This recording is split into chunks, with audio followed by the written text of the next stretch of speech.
notre vie autour de l'automobile.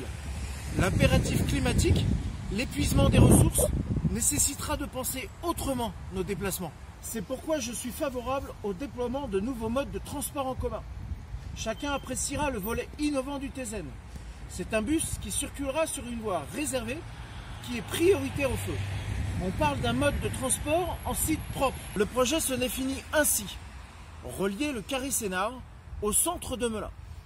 Aucun candidat au municipal ne semble favorable au passage du Tezen en centre-ville de Melun.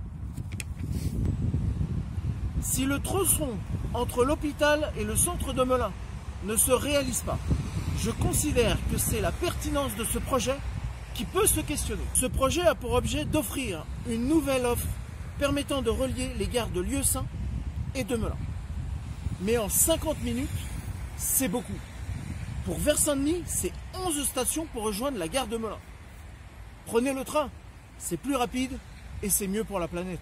Pour nous, l'intérêt des Verdionnisiens, le Tezen, c'est de rejoindre le Carré Sénart et son bassin d'emploi. Le souci, c'est que l'on peut très bien se passer des stations sur la route départementale. La station située rue Aimé Césaire peut très bien nous permettre de rejoindre Carré Sénart. Les procédures concernant le Tezen ont été ponctuées de plusieurs enquêtes publiques qui, comme d'habitude, ont été menées dans une parfaite confidentialité.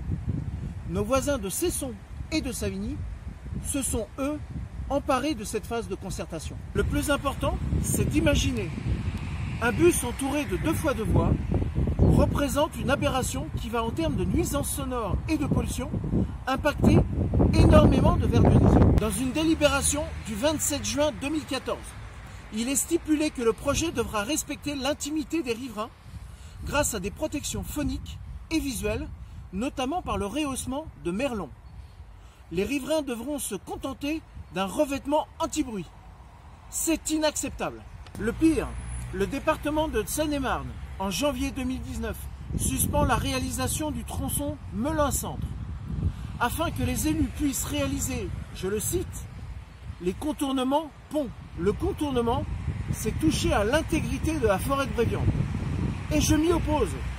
Dans ces conditions, au regard de ce chantage, je m'opposerai au passage de ce bus, notamment sur l'espace naturel de la plaine du Ballory, ce qui nous permettra de reprendre la main sur ce projet. Je considère que l'aménagement de cette voirie, qui comporte plusieurs faits historiques, doit représenter une opportunité pour les Verdionnisiens, que les nouveaux moyens de transport doivent valoriser les biens des habitants et non leur nuire.